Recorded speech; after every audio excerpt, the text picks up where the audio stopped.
The rain comes down thick in Thornville, thick enough that Nancy Spence hopes to watch tomatoes sprout soon in her Topsy Turvy, after some claims on TV that sounded pretty good.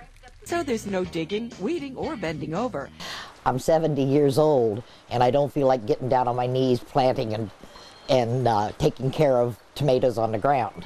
The directions are simple. Put the plant in the bottom, soil in the bag, and water in the top.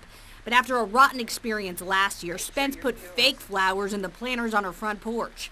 She says the topsy-turvy bags deteriorate quickly, and she didn't get the delicious tomatoes she expected. People keep buying these and buying them, and they're throwing their money away. Her tomato crop last year, just okay, not necessarily the juiciest. So we took Nancy's concerns to our main garden man, Tom McNutt. It's a novelty, and you know what novelties sell. And this has been because somebody wants something different, and they want to be the first one on their neighborhood to get it, and that's why these just sold like pancakes. But Tom says if you want the plants to grow like the ones on the infomercial, Giving you up to 30 pounds of ripe, delicious tomatoes per plant. And they're ready to enjoy up to 4 weeks earlier than when you plant them in the ground. you need to follow some basic best practices. Practices they don't advertise on TV.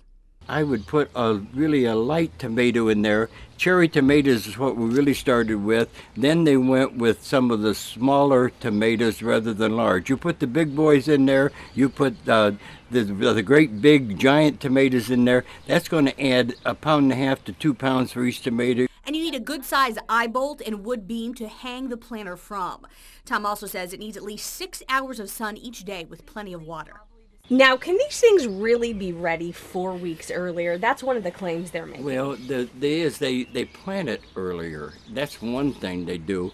But if it doesn't have the right conditions, it's not going to grow.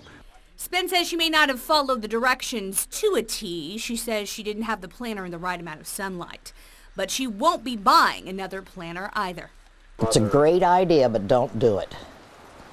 Don't waste your money. Tom says it would be worth, though, giving them another chance. So this can work. It is actually a product that can work. Yeah, right. It works, and a lot of things grow upside down. Matter of fact, sometimes we live in an upside-down world, and so we still grow, don't we? Mikaela Hunt, NBC4.